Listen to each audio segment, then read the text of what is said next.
The debate around Texas's social media law, HB 20, is a complex one, highlighting the tension between free speech, corporate power, and government influence. The law, which prohibits large social media platforms from deplatforming users based on their viewpoints, has been met with both support and criticism. Those who challenge the law, often self-proclaimed free speech advocates, argue that it infringes on the rights of private companies to moderate content on their platforms.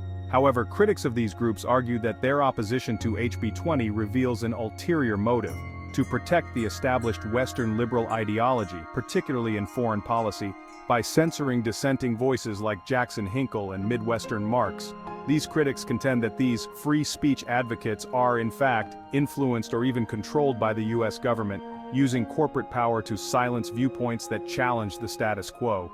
The crux of the matter lies in the immense power wielded by large social media platforms.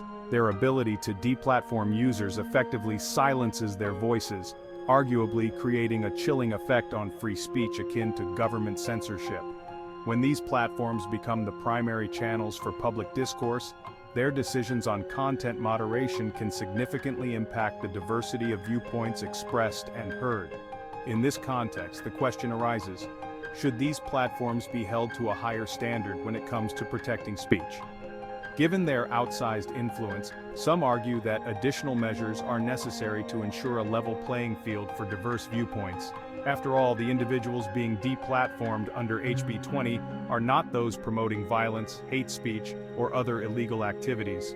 They are simply expressing views that challenge the dominant narrative, a fundamental aspect of free speech. While HB 20 may not be a perfect solution, it raises important questions about the role of social media platforms in our society and the need for greater transparency and accountability in their content moderation practices. It also highlights the potential dangers of concentrated corporate power being used to silence dissent and maintain ideological hegemony.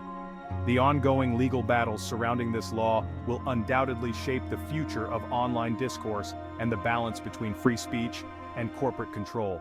The debate also underscores the importance of critical thinking and questioning the motives of those who claim to champion free speech.